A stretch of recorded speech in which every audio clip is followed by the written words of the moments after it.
sa sigawan at sakitan ang paghaharap kanina ng mga grupong Akbayan at Anakbayan. Ipinapadisqualify ng Anakbayan ang Akbayan sa COMELEC dahil isa di umano itong pekeng party list group. Pero giit ng Akbayan, isa silang lehitimong grupo na kumakatawan daw sa marginalized sector. Dati nang binabatikos ng Anakbayan ang Akbayan dahil sa pagiging malapit di umano nito sa Administrasyong Aquino. May report si Tina Panganiban Perez. Sa isang press conference ang grupong Akbayan para pabulaanan ng paratang ng ilang grupo na isa silang pekeng party list. Ipinapadisqualify kasi sila ng mga grupong Anakbayan at Kilusang Mayo 1 at inakusahan silang suportado ng Malacanang. Pero habang nagsasalita ang tagapagsalita ng Akbayan, the COMELEC should disqualify pro-admin party list. That was in 2007. He said that the COMELEC should disqualify pro-admin party list. They are too well represented inside the Aquino government. How can they say they are still underrepresented?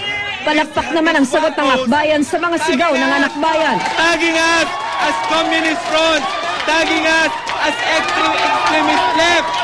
That had Maya-maya pa, di na nakatiis si Akbayan Representative Walden Bello at nilapitan ng mga nagpoprotesta. they were killed because they were tagged by you. You are not overrepresented. Fake party list. Fake party list. Fake party list. Fake party list. Disqualify Akbayan. Nauwi sa kantsawa ng sigawan. Disqualify Akbayan. Disqualify Akbayan. Fake party list. Disqualify Akbayan. Fake party list. Na nauwi sa sakitan. Ano ginagawa sa amin ng Akbayan? Malinaw! Malinaw! Nananakit namin ang bandero!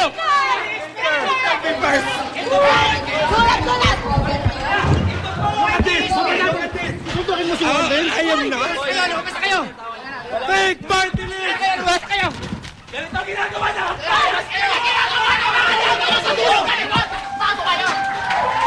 Kailan ginagawa? Bawas kayo!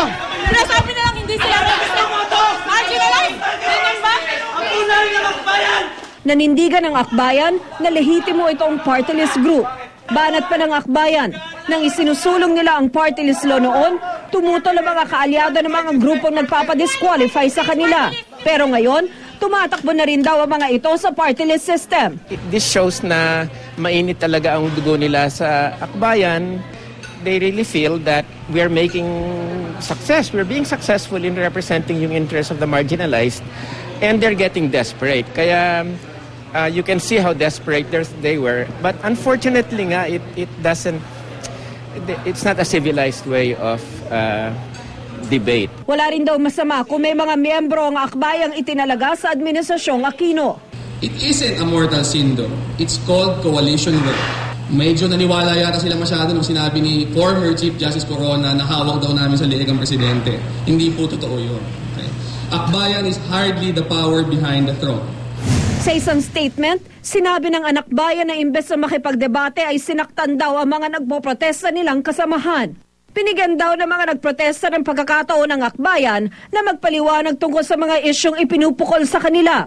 Pero sa huli ay nagdesisyon daw ang grupong magsalita kasunod ng di umano yung mga irresponsableng pahayag ng Akbayan.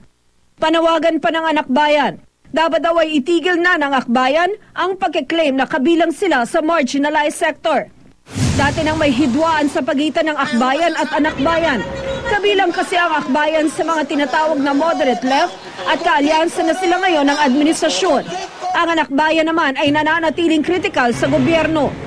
Sa ngayon nakabinbin pa sa COMELEC ang petisyon ng Anakbayan at KMU para i-disqualify ang Akbayan. We don't really want to rush up yung mga issues na meron debate. Antayin na lang nila, malapit na rin naman eh. We promise. Ano dapat nilang pagawayan? Patuloy naman ang pagsala ng COMELEC sa mga party list group. Kahapon, nabura na sa listahan ng OneCare at APEC na may mga nakaupong kongresista sa Kamara ngayon.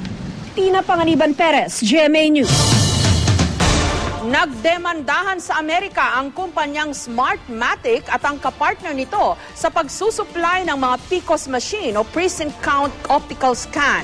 Pangamba tuloy ng isang grupo baka magkaaberya ang automated election sa Pilipinas sa susunod na taon kung saan Smartmatic pa rin ang supplier ng mga PCOS machine. Nagbabalik si Tina Panganiban Perez. Hindi lang ang mabilis sa pagpapalabas ng resulta, kundi pati na rin ang tamang bilang ng mga boto ang nagbigay kredibilidad sa eleksyon 2010. Pero para sa eleksyon 2013, nangangamba ang Automated Election System Watch, isang election watchdog na baka magkaaberya. Nakasuhan kasi ang Smartmatic na siyang supplier ng PCOS machines noong eleksyon 2010 at ang Dominion Voting Systems na ayon sa AES Watch ay ang tunay na manufacturer at may-ari ng PCOS system. Umabot sa korte sa Delaware sa Amerika ang awayan ng dalawang kumpanya sa pera.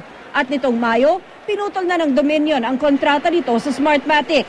Pangamba ng AES Watch, baka di na magamit ng Smartmatic ang teknolohiya ng Dominion para itama ang mga mali sa PCOS system.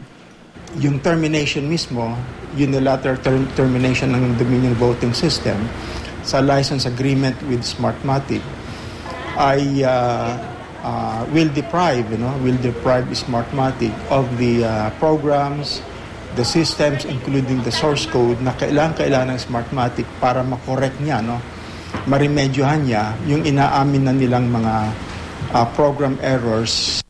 Pero tiniyak naman ng Smartmatic na di makakaapekto sa eleksyon 2013 ang anumang alitan nila ng Dominion.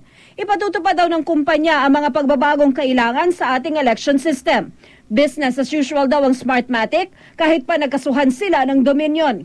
Nanawagan naman ng COMELEC sa AES Watch na imbes na magpakalat ng pangamba ay makipagtulungan na lang daw sa komisyon. Ang request ko lang sa kanila, tulungan nila kami. Imbes na wag naman silang magsasalita muna nang hindi nila alam lahat ng facts. Which means, ako alam ko na, I don't think we will be affected by the fight. Sa ngayon, nais ng AES Watch na mag-convene na ang Joint Congressional Oversight Committee on Automated Elections para maimbestigahan ang issue. Tina Panganiban Perez, GMA News.